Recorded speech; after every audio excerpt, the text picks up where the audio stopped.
What's up, everybody? It's your boy Mel here in our classic review. And today I'll be reviewing my thoughts on. I've been trying to do this review for some time now, and I keep forgetting about it. It's always slips on my mind, and I think you already know. I did this one back during the holidays, and this is their theatrical film. It's called Voyage Charlie Brown and Don't Come Back.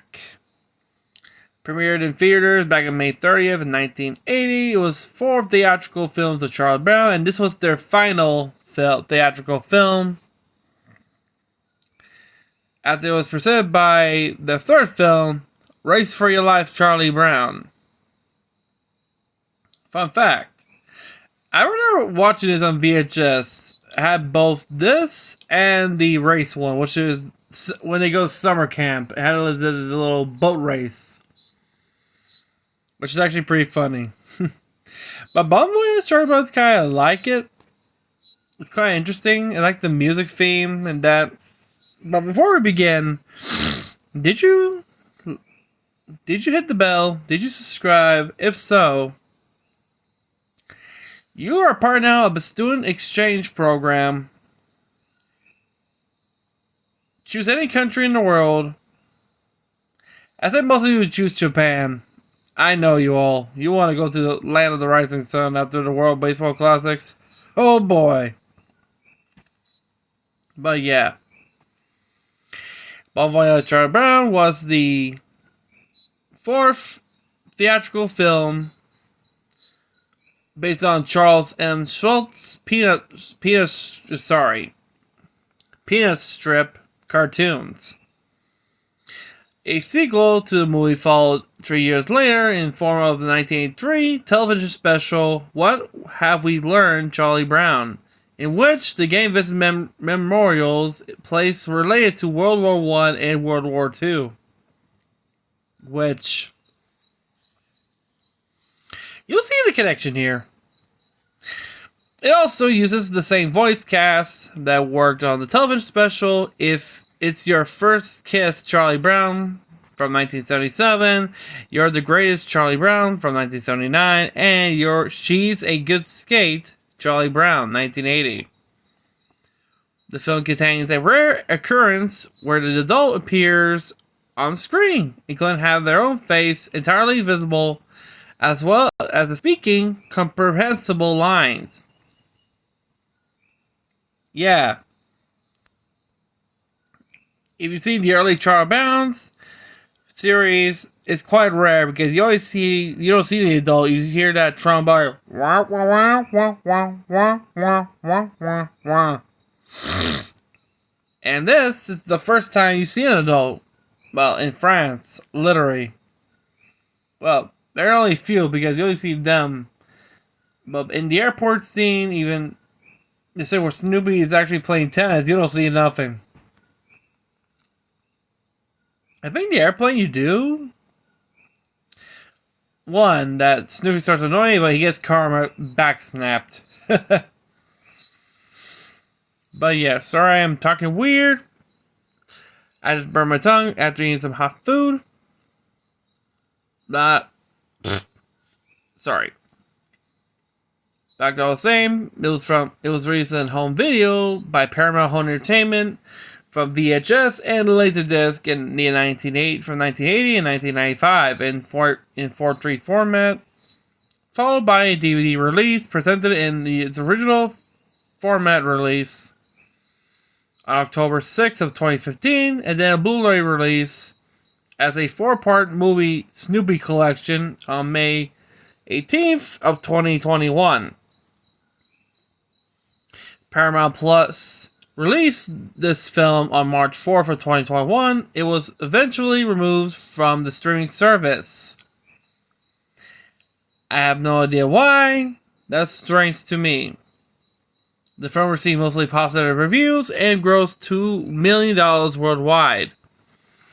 This film came 3 years after Race for Your Life, Charlie Brown, and would be the last traditional animated Peanuts film from the Bill Melendez Studio, and to be overseen by creator Charles Schulz, the characters would not return to theatrical films until 2015's computer animated one.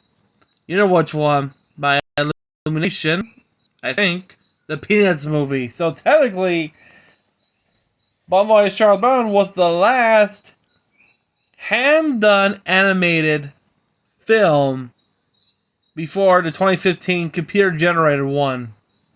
So damn. That's how long it was. But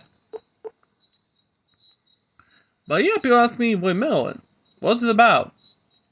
Well, as you know, this was the last. It was directed by Bill Melendez, who had a lot of work with mostly the Peanuts films for all the way to the beginning, starting with A Charlie Brown Christmas to all of the other films.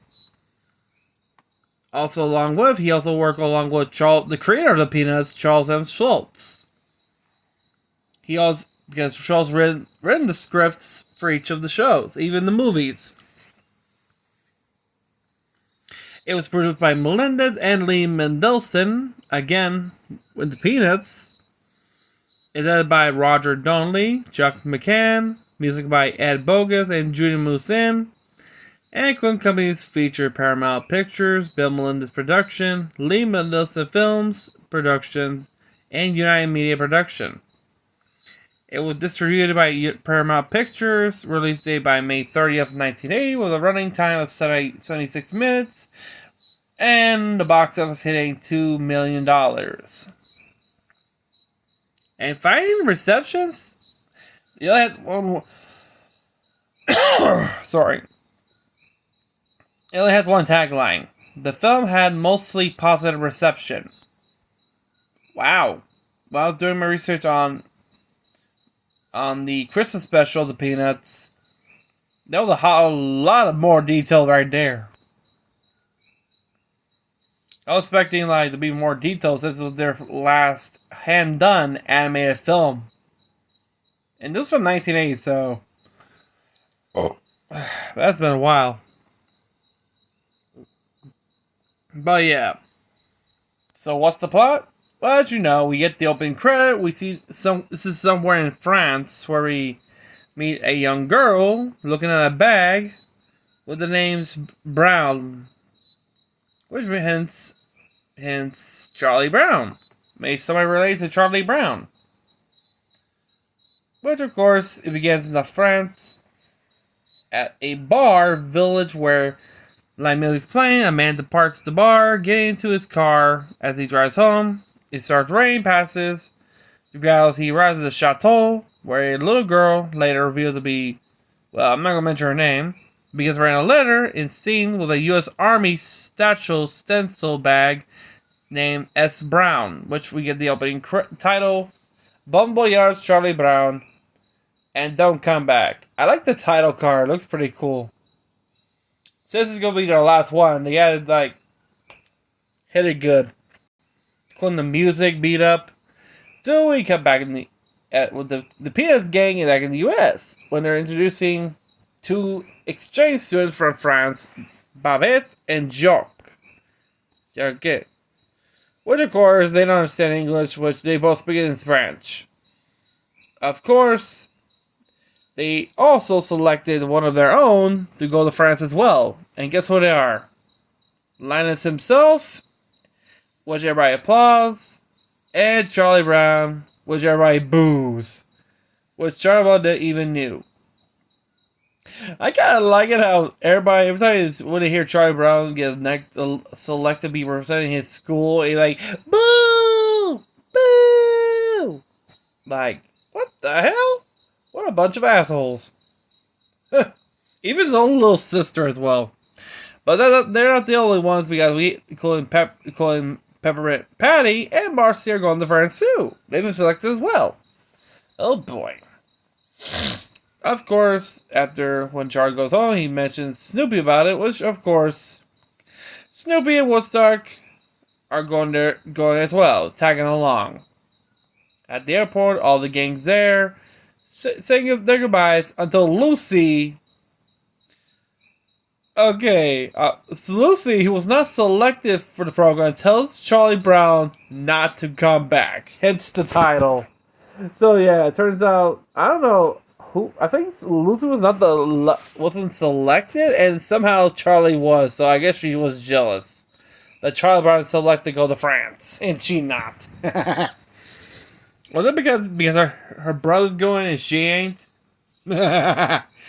Damn. And hence the title card when you see Bon Voyage Charlie Brown don't come back. Like, wait, is that actually for a title? Oh no, Lucy just said that. And Lucy bullies him from trying to let Charlie Brown kick the football, but tricks him every time. Jesus fuck. It's actually pretty funny if you ask me. Soon they're in the airplane. Well, technically, Charlie Brown, Lionel, Marcy, and Patty are in coach, while Snoopy and Woodstock are in first class. While Snoopy and Woodstock are enjoying first class, that's when Charlie Brown was reading the letter that he received from the mailbox from France, which, of course, during the flight, he actually produces a letter he received written in French. Marcy, who has been studying French, translates it and says it's an invitation from a young girl named Violette Honfleur to stay at the Chateau du Malvoisin, which is the Chateau of the Bad Neighbor. Which, in this translation, is the Castle of the Bad Neighbor, or Manor of the Bad Neighbor. Yeah. Peppermint Patty asks, who the hell is Violette, which is French for violet. And which Charlie has no idea. Okay, Patty's getting jealous here, saying, who is this Violet girl? Who you hiding? Huh? Jesus fuck. How the hell she get selected? She's the nosiest one of all. At least Marcy she's quiet. Patty's always a chatterbox. Jesus. If Lucy's the bully, she's the chatterbox, and she has a crush on him. We know that the new movie that Charlie Brown has a crush on the new girl, the redheaded one. Which we finally gets, well, it ain't her first time. We see her in a couple of the specials as well. So they arrive at London, which, well, of course, they have to take they sightsee in London while Snoopy and Woodstock play some tennis at Wimbledon. After Snoopy finds himself losing, and Lashana gets thrown out of the court. Which, of course, Snoopy and Woodstock head for the Victorian Rail Station and join the rest of the group, taking a train. They look at the English countryside while traveling to Dover. They finally arrive briefly at the minor white cliffs of Dover, boarding a hovercraft that will cross the English Channel, which I don't think the famous bridge, the underwater bridge that leads to the UK to France, I don't think that was built yet, so this is how their travel goes, with hovercraft ships. Which is actually pretty funny, actually well. Soon, they arrive in France. Marcin uses her French skills to rent a car. I forget the name of the nun from Madeline. Miss Quazel? Devel?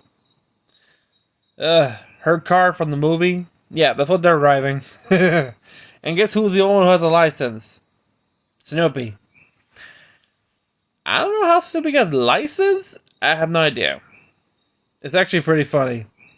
Soon, resulting in humorous scenes like she curses out in French during a traffic jam. Literally. I don't know if people who've seen this in France understand the curse word. I hope that I don't know what she said. It could be. I know I'm from some guesses right there. Of course, they start getting hungry. Charlie Brown buys some the famous French bread, the baguette, until unfortunately it broke. From each corner, everybody gets pizza except him. Soon, they drive a farmhouse where Peppermint Patty and Marcie are staying with Pierre, one of the ones who's in charge of the exchange program, who is the greatest host, of course, who appreciates Marcy, making an effort to learn his native language. But of course, Peppermint Patty thinks he must have an obvious crush on her. That's when Charlie Brown and Linus leave. That's when Marcy mentions the manor. That's when Pierre said, "That's impossible. Nobody goes to the manor of the bad neighbor." Which of course got them worried because they might be in great danger. And must be a mistake as no one has ever stayed at the chateau. When Marcy asks about it, Pierre says the chateau is owned by the Baron, a vile reclusive man who hates everybody, especially foreigners. He mentions if you're friends from a different country, it's even worse. PM makes some phone calls in an attempt to find Charlie Brown, but no one has seen him, and Pierre says he's afraid he cannot help Linus or Charlie Brown until they meet up in school. During the night, as they're traveling, they manage to find their way into the chateau. They're caught in a thunderstorm, forcing them to sleep in the stables.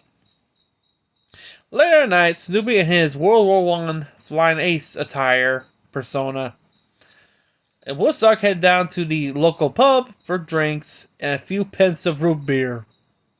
Snoopy can dance in a jukebox for the jazz and boogie in the pub. Woodstock played the violin for Snoopy, who ends up sad and crying and happy in the jukebox.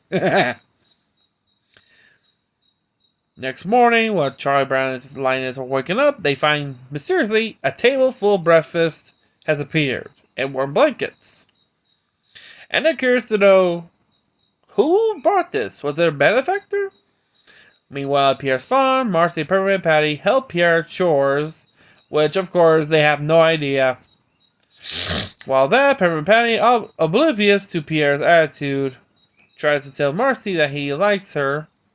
Peppermint Patty then experiences culture shock as Pierre's family eats soup and sausage for breakfast, and that she and Marcy will have to wear a school uniform. Well, back in the US, she wore her own clothes to school.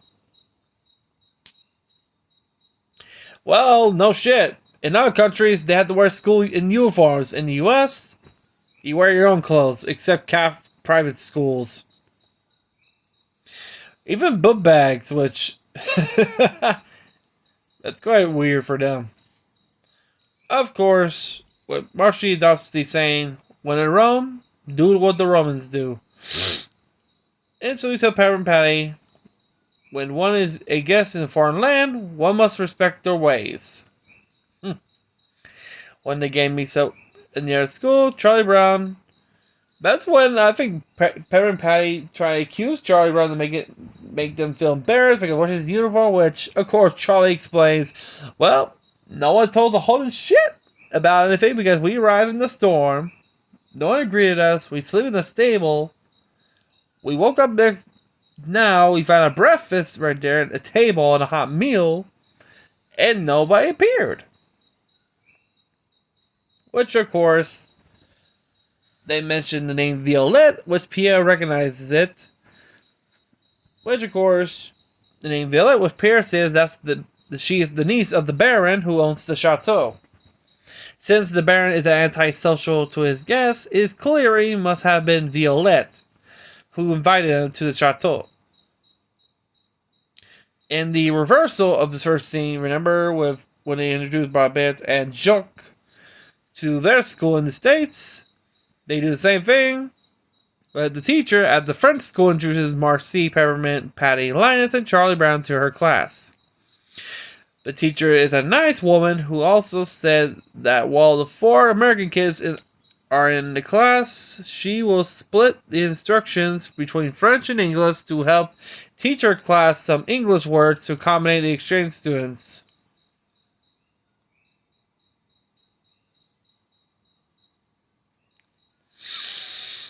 The class sits at tables, and Charlie Brown is made to sit next to Peppermint Patty, resulting in a brief humorous scene consisting of Charlie Brown being angry at Peppermint Patty for criticizing him, which caused them to send it to the principal's office quickly. That night, let's just say, I think when Charlie Brown and Linus return, That's when they arrive at the chateau and they notice their bed's been made, which of course Snoopy doesn't explain shit. And he leaves for the pub again, along with Woodstock. During the whole night, I think it was Linus who was in charge, or Charlie Brown, that they started to notice, they caught a glimpse of the Baron walking out of the manor, the chateau, going to the garage, driving out his car, and tell Violet to kick the boys out of the manor, which she explains why he didn't care. He doesn't want nobody here, especially foreigners. He's going to the pub. If he doesn't see them out, they're dead meat. Soon, Violet managed to quietly change her place and everything. While Charlie Brown's asleep, Lionel's the only one who knows her and follows her to the manor. Meanwhile, I think Pierre... No. Meanwhile, Snoopy and Woodstock are having fun, and they overhear the conversation between the Baron and the bartender about planning to offing Charlie Brown and Linus if they don't get rid of him off his manor. Soon Linus follows Violet in the manor, the chateau, slowly go up the attic, and sees her, which of course surprises her, which she, in shock, tells him he shouldn't be here, which of course Linus crossly says, "But you invited us." Yes, it was wrong. Which of course she explains the whole thing, the whole story, which of course eventually, who says it was a mistake, but Violet explains that long ago her grandmother had told her a story that during the Second World War, during the affair of the Second War, she had an affair with Silas Brown, who was Charlie Brown's grandfather. Sorry. That Charlie Brown's grandfather, who was an infantryman stationed in France during the Second World War, Corporal Brown, had helped the village and stayed at the Chateau Malvoisin, which of course showed a photograph of her family, one of them being her grandmother posing with an American soldier who is Charlie Brown's grandfather, who is a one hell of a likeness to Charlie Brown. When Silas received his marching orders, he promised to write letters, which he did for some time, but eventually stopped coming. Violet's grandmother moved on, though she never forgot him. Linus remarks that Silas looks a lot like a full-grown version of Charlie Brown, literally. If you see the other photos, you see, I think that's the father, two daughters. You see the grandmother getting hard eyes with Charlie Brown's grandfather right there. That's actually pretty cute. But during the time at the pub, Snoopy and Woodstock are still playing football here in the Baron's confines of getting rid of Charlie Brown and Linus and tolerating them long enough. As Linus and Vil are talking, that's when she hears her uncle's car arriving, freaking her out. As she tries that, she tries to rush Linus out of the room, but unfortunately she accidentally knocks over a candle, causing a fire in the attic throughout the chateau. Linus takes Violet towards a pair of casement windows, throws them open, and shouts for Charlie Brown, which of course, even the Baron knows the fire, and he shouts for help as well. With Snoopy and Woodstock to the rescue and gets an old-fashioned, looks like an old fire water pump. Which of course, I think Charlie Brown rushes to the farmhouse to call Peppermint Patty, Marcy, and Pierre. Pierre calls for the fire department, while Peppermint Patty and Marcy follow Charlie Brown to the flaming chateau. Snoopy Woodstock arrives at the chateau and engulfed flames. He immediately heads to the shed, brings out an old-fashioned fire hose, which is the one that you put the hose in a water-bound area, like a river or a lake, You start pumping it. Those old-fashioned ones. And of course, one by one, Linus throws his blanket down to Charlie Brown, Peppermint Patty, and Marcy Pierre. Usually they catch Violette, but when Linus jumped, he just fell into the barrel of water. Soon, the fire department arrived and extinguished the fire. Later the next day, the Baron, who is thankful that the group saved Violette and the chateau, promised he will never be inhospitable again.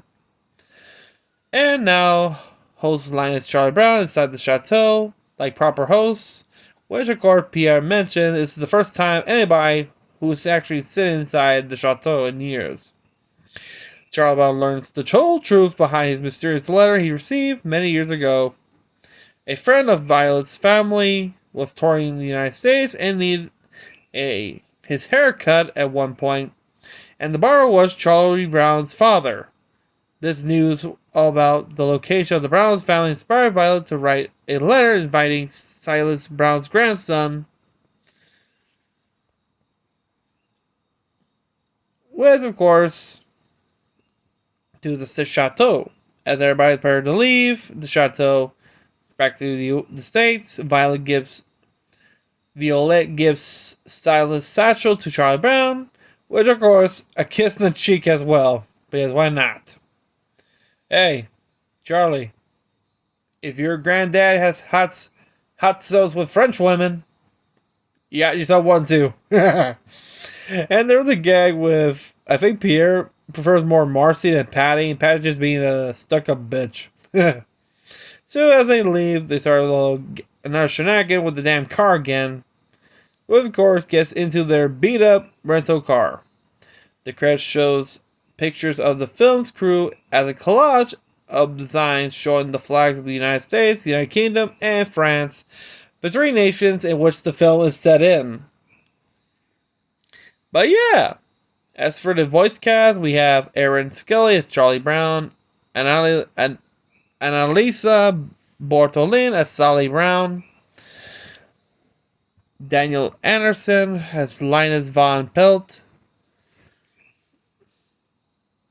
Patricia Patz, wait a minute, Patricia Patz? Don't tell me who I'm thinking this is. Don't tell me this is the grandma from Garfield and Ursula. I gotta check this because this caught my attention. Wait, let me see something here.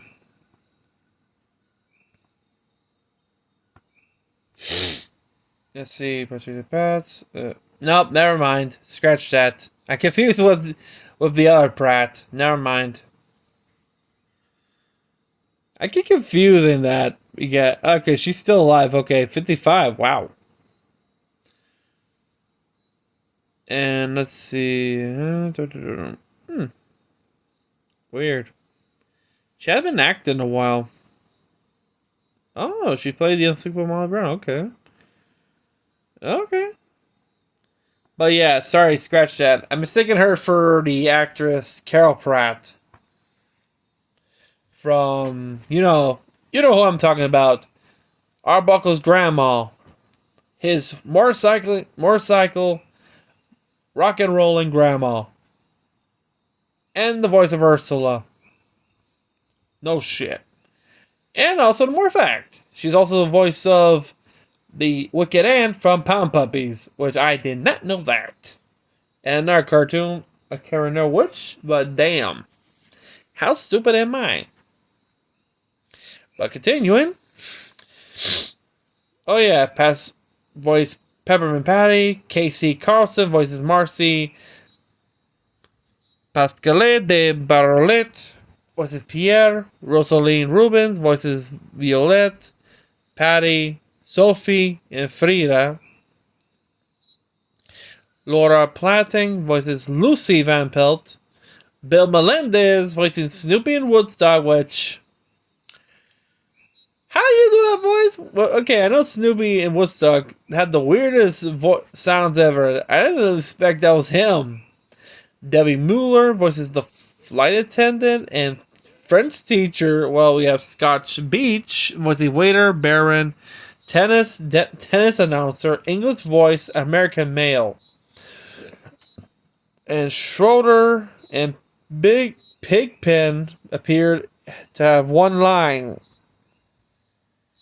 Deja vu. It's kind of funny that the guy, this Scott Beach, is the one who voices the Baron. It's quite messy, if you ask me. But it's kind of cool. But yeah. It's not like a whole thing. I kind of like the, which of course, Luke only had one line, which is the famous, the one from the title. And don't come back, Charlie Brown. Shit. But yeah. And also, this is the first time it's rare to see adults on screen. Literally, if you've seen any Charlie Brown film or special before this movie, you never see an adult. You'll hear the trombone sound like wah wah wah wah wah wah wah wah wah wah. Here we actually see the adults. Mostly we only see the teacher right in person. Well, the baron, the bartender, mostly silhouettes, a dark silhouette. Which is actually pretty cool. Which this is the only film that shows the adults. Sometimes in dark silhouettes, sometimes with the French teacher we actually see in person. And there's some Easter eggs like Snoopy Woodstock visits a cafe, or I'll Be Seeing You, and Sentimental Journey. Later, Snoopy plays Rum and Coca-Cola on the jukebox. Oh boy. It's kind of funny, actually. Wait, what?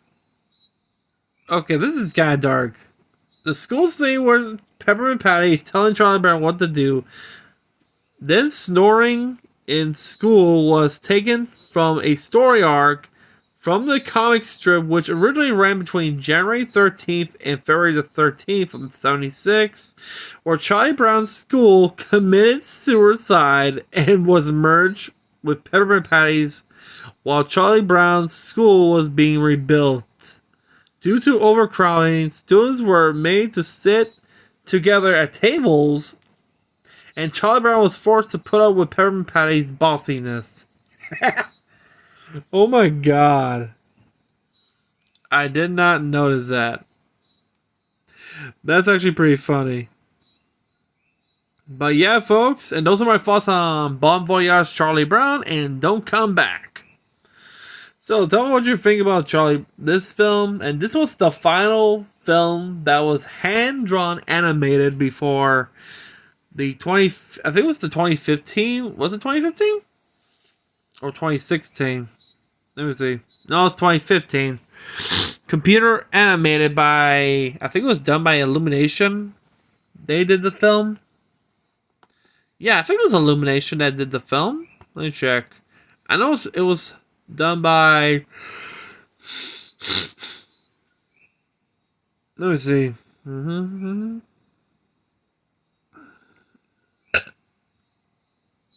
Yeah, it was done by Illumination, and it was premiered by 20... Nope. It wasn't Illumination.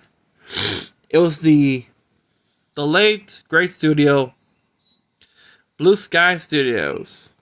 The studio that brought you Ice Age, Rio, and I think Rio? Yeah, Rio did. They did Rio. Okay. So, yeah. Rest in peace, Blue Sky. You were great. But yeah, let me know in your comments down below. What was your first scene? What was your comedic gag? And did you like this film? To me, it's actually pretty cool, especially putting more history background between Charlie Brown's grandfather and the mysterious guest relations right there. Mostly ties from the war and everything. A little bit of romance. Years after the war. That's actually pretty cool. Including the music. I like the music when they arrive at... Okay, you know when they appear, it's like normal. But when they arrive at the chateau, it had that dramatic music build up at the night. Like they go to... Like something like you see from the Monsters Go Home. That way when they arrive at Monster Hall. But yeah, let me know in the comments down below. What was your favorite? If you've seen this, because I recall this film appeared in the hub. I don't know what it's called now, but I did download a film which had the hub watermark on the bottom of the film. So this appeared at the hub, which is actually pretty funny. And mysteriously was removed from Paramount Plus for some reason, which I don't know why. They didn't have no explanation. I'm calling it sus. But yeah, if you're new to the channel, remember to like, subscribe, hit the bell. And remember our goal is to hit 1 million subscribers, or at least 500k, because by May of this year is our 11th anniversary of the channel from 2013 to 2023. So let's make this happen, people. Until then, have a great night, everybody. Peace out. I'm dying. Wait. Nope, I'm saved.